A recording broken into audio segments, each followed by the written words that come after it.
शुरुआत करेंगे Hindenburg report पर मचे बवाल के साथ, क्योंकि सेबी चीफ माधवी बुच ने हिंडनबर्ग रिपोर्ट में अपने ऊपर लगाए गए आरोपों पर जो सफाई दी थी, उसके जवाब में रिसर्च कंपनी हिंडनबर्ग ने पलटवार किया है। हिंडनबर्ग का कहना है कि बुच की प्रतिक्रिया विनोद अडानी द्वारा कथित तौर पर निकाले गए धन के साथ साथ एक अस्पष्ट बर्मुडा मॉरिशस फंड संरचना और उनके निवेश की सार्वजनिक रूप से पुष्टि करती है। उन्होंने ये भी पुष्टि की कि यह फंड उनके पति के बचपन के दोस्त द्वारा चलाया जाता था, जो उस समय अडानी के निदेशक थे। हिंडनबर्ग का कहना है कि बुच के बयान में यह दावा किया गया कि उनके द्वारा स्थापित की गई 2 परामर्श कंपनियां, जिनमें भारतीय इकाई और अपारदर्शी सिंगापुर की इकाई शामिल है, 2017 में सेबी के साथ उनकी नियुक्ति पर तुरंत निष्क्रिय हो गई। हिंडनबर्ग का आरोप है कि 31 मार्च 2024 तक इनकी नवीनतम शेयर धारिता सूची के अनुसार एगोरा एडवाइजरी लिमिटेड इंडिया का 99% स्वामित्व अब भी माधवी बुच के पास है, न कि उनके पति के पास है। यह इकाई वर्तमान में सक्रिय है और आपको बता दें कि अमेरिकी कंपनी हिंडनबर्ग ने security exchange board of India यानी कि सेबी की चेयरपर्सन पर गंभीर आरोप लगाए हैं। हिंडनबर्ग ने अपनी रिपोर्ट में दावा किया कि माधवी पुरी बुच और उनके पति धवल बुच की अडानी ग्रुप से जुड़ी ऑफशोर कंपनी में हिस्सेदारी है।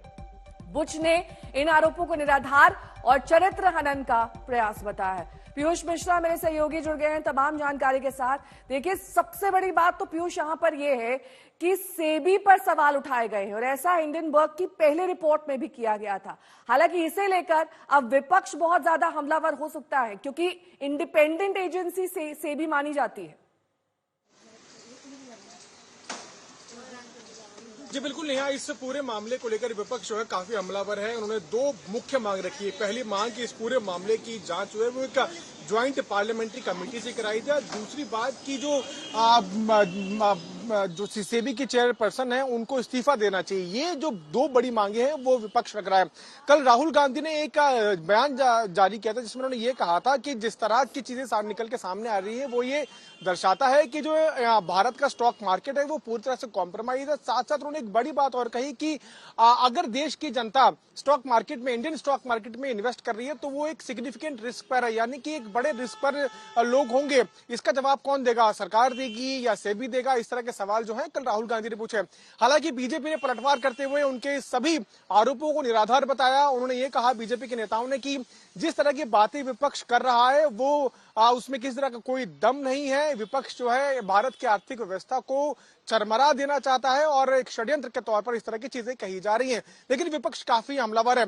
इस पूरे प्रकरण में सेबी का भी बयान आया, साथ साथ माधवी बुच का भी बयान आया, जिसमें सेबी ने यह कहा कि हमने 24 में से 22 जो इन्वेस्टिगेशंस हैं अडानी ग्रुप के खिलाफ उसको पूरा कर लिया है और एक इन्वेस्टिगेशन भी पूरे होने वाली है, एक और बच गई है। ये उन्होंने सुप्रीम कोर्ट में बात में रखी थी। जहां तक सेबी का सवाल है, सेबी ने साफ ये बात कही है कि इसके बजाय कि हिंडनबर्ग को जो नोटिस दिया गया है उस पर वो जवाब दे, वो अनर्गल जो है आरोप चेयरपर्सन पर लगा रहे हैं। तो सेबी हो या सेबी की चेयरपर्सन हो, उनके हस्बैंड हो या विपक्ष हो, सबके अलग अलग बयान आ रहे हैं। लेकिन ये बात साफ है कि सरकार जो है वो एक डिफेंसिव मोड में है, विपक्ष के आरोपों को निराधार बता रही है। बीजेपी ये कह रही है कि इसमें किसी तरह का कोई तथ्य नहीं है, लेकिन विपक्ष जो है जेपीसी की मांग पर, जेपीसी इन्वेस्टिगेशन की मांग पर अड़ा हुआ है।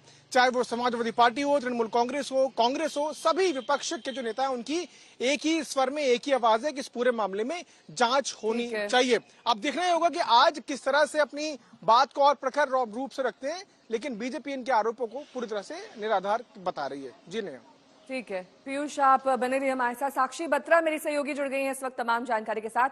साक्षी, सबसे पहला सवाल तो आपसे ये कि पिछली बार की रिपोर्ट से ये रिपोर्ट कितनी फर्क है, और आज जब शेयर मार्केट खुलेगा तो अडानी के शेयर्स जिस तरीके से पिछली बार क्रैश हुए थे वैसा ही असर देखने को मिलेगा?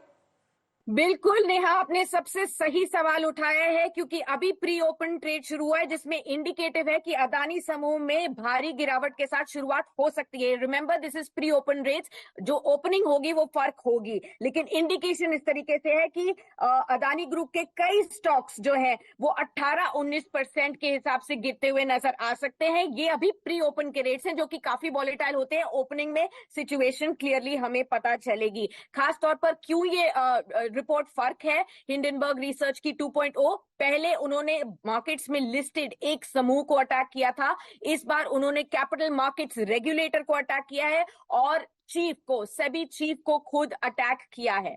ज्यादातर मार्केट एक्सपर्ट्स मानते हैं कि क्योंकि इसमें किसी स्टॉक के ऊपर बातचीत नहीं है, अदानी समूह क्योंकि अभी भी लिंक्ड है उसके ऊपर फर्क पड़ सकता है, ओवरऑल मार्केट में एक नी जर्क रिएक्शन दिखेगा। लेकिन लार्जली क्योंकि पहले वाली रिपोर्ट में कोई भी पुख्ता सबूत के साथ कुछ प्रूफ नहीं हुआ था, सुप्रीम कोर्ट ने पूरी तरीके से अदानी ग्रुप को एक तरीके से क्लीन चिट दे दी थी और इसीलिए अदानी समूह का सभी मार्केट कैप वापस आ गया, सारा लॉसेस रिकवर हो गया over a period of 6-7 months, जैसे ही चीजें सिचुएशन सॉल्व होती हुई हमें नजर आई। सिमिलरली एक नी जर्क रिएक्शन, सेंटिमेंटल इंपैक्ट आपको दिखेगा, लेकिन वो अपॉर्चुनिटी एक्सपर्ट्स मानते हैं खरीदारी की अपॉर्चुनिटी होगी क्योंकि मार्केट के फंडामेंटल स्ट्रांग है और एक हिंडनबर्ग की एलिगेशंस जो कि एक विसल ब्लोअर रिपोर्ट के ऊपर देखने को मिली है, उसके बेसिस पर मार्केट में किस तरीके से इंपैक्ट होगा बहुत ज्यादा क्लैरिटी अभी नहीं है कि मार्केट्स किस तरीके से खुलेंगी। नी जर्क रिएक्शन हो सकता है कुछ मिनटों के लिए हो, मार्केट्स में बहुत सारी चीजें सही है नेहा, आपने देखा इलेक्शंस का रिजल्ट, आपने देखा बजट का रिजल्ट,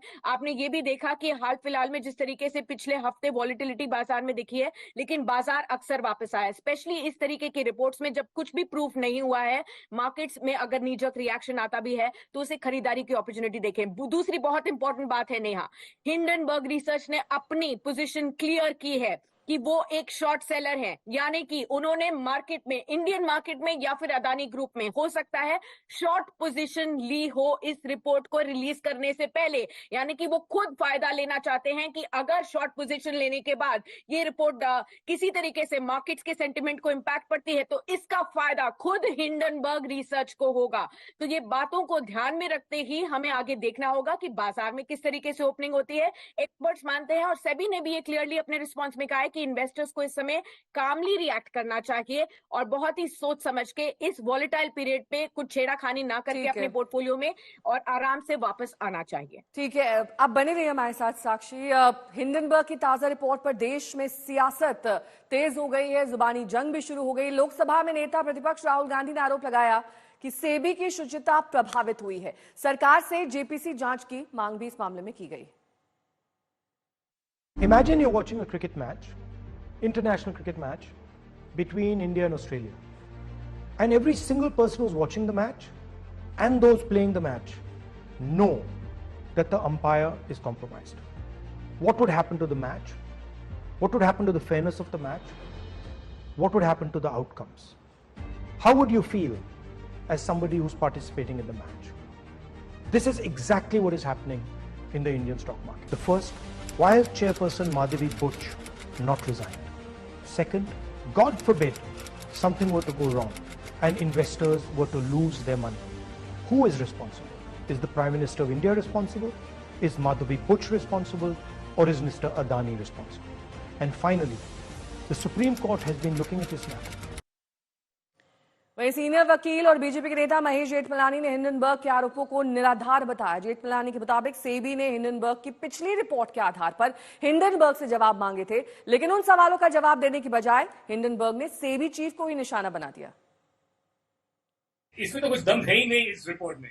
ये रिपोर्ट बिल्कुल बेबुनियाद है, इसमें कुछ सब्सटेंस नहीं है और जितना इन्होंने आगे से प्रोपेगेंडा किया था, प्रचार किया था कि समथिंग बिग हम प्रकाशित करने वाले हैं, हाँ, उसमें तो कुछ नहीं है। ये जो पुराने जो फैक्ट्स थे, पुराने जो इल्जाम थे अदानी ग्रुप के खिलाफ, वो फिर से दोहराए हैं। अदानी ग्रुप के खिलाफ और कुछ नई बात इस रिपोर्ट में है ही नहीं। सिर्फ इस समय इस टाइम क्या किया है कि उनको सेबी ने जो जवाब पूछे थे सुप्रीम कोर्ट के आदेश के मुताबिक, सेबी ने कुछ पूछे थे सवाल हिंडनबर्ग को, उसका उन्होंने कोई जवाब नहीं दिया। उसके बावजूद उन्होंने क्या किया, उन्होंने इल्जाम लगाए अभी सेबी के चेयरपर्सन के खिलाफ, मिसेस बुच के खिलाफ। यानी अब वो परिस्थितियां तथ्य के ऊपर नहीं जाना चाहते, अब वो सिर्फ किसी का नाम, किसी को डिफेम करना, किसी का नाम बदनाम करना, किसी रेपुटेशन को डैमेज करना, इस मौके पर मिसेस बुच को। सीनियर वकील और बीजेपी नेता महेश जेठमलानी का जवाब आपने देखा, लेकिन इस मुद्दे पर सत्ता पक्ष और विपक्ष के बीच वार पलटवार की स्थिति है। अब एक स्वतः सवाल उठता है कि क्या अडानी महाघोटाले की जांच इसलिए नहीं हो रही थी क्योंकि जिसको जांच करनी थी इस रिपोर्ट के अनुसार, इस रिपोर्ट के मुताबिक वो कहीं ना कहीं उसमें संलग्न थी। ये पारदर्शिता के तार तार करता है। And at the absolute maximum level ये संभवतः सबसे बड़ी क्रिमिनल कंस्पिरेसी है। मैंने तो आपको बता दिया, ये आज नहीं, पिछले 4-5 सालों में बीबीसी की डॉक्यूमेंट्री, 2023 में हिंडनबर्ग की रिपोर्ट, चाहे रिलीजियस फ्रीडम की रिपोर्ट हो, ग्रेटा थनबर्ग का बयान हो, किसानों के ऊपर बयान हो, ये सब के सब संसद सत्र के दौरान आए हैं। तो मैं पुनः कहना चाहता हूं कि विदेशी कंपनियों से कांग्रेस का रिश्ता पुराना है, इसलिए भारत के हर आर्थिक संस्थान पर लगाना निशाना है और इसके द्वारा किसको फायदा पहुंचाना है, यह भारत की प्रबुद्ध जनता को निश्चित रूप से समझ में आना है। वास्तविक वैल्यू शेयर की उतनी नहीं है, उसमें फर्जी कंपनियां बना के विदेशों से पैसा लगाया गया और शेयर का दाम बढ़ाया गया।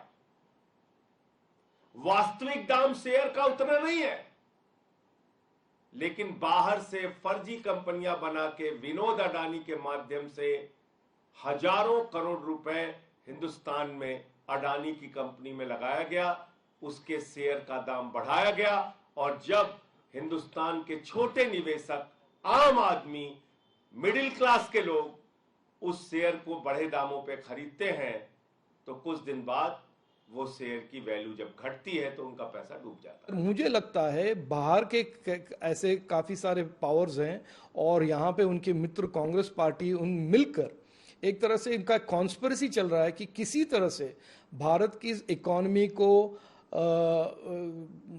चोट पहुंचाएं, भारत की इकोनॉमी को किसी तरह से डिस्टेबलाइज करें, यहाँ पे हमारे रेगुलेटर्स और इंस्टीट्यूशंस को डिस्क्रेडिट करें।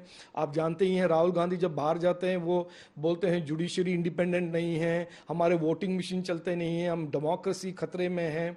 इस सब को आप मिल मिलाकर अगर देखेंगे, मुझे लगता है ये एक कांग्रेस का रचाया गया एक कॉन्स्पिरेसी है।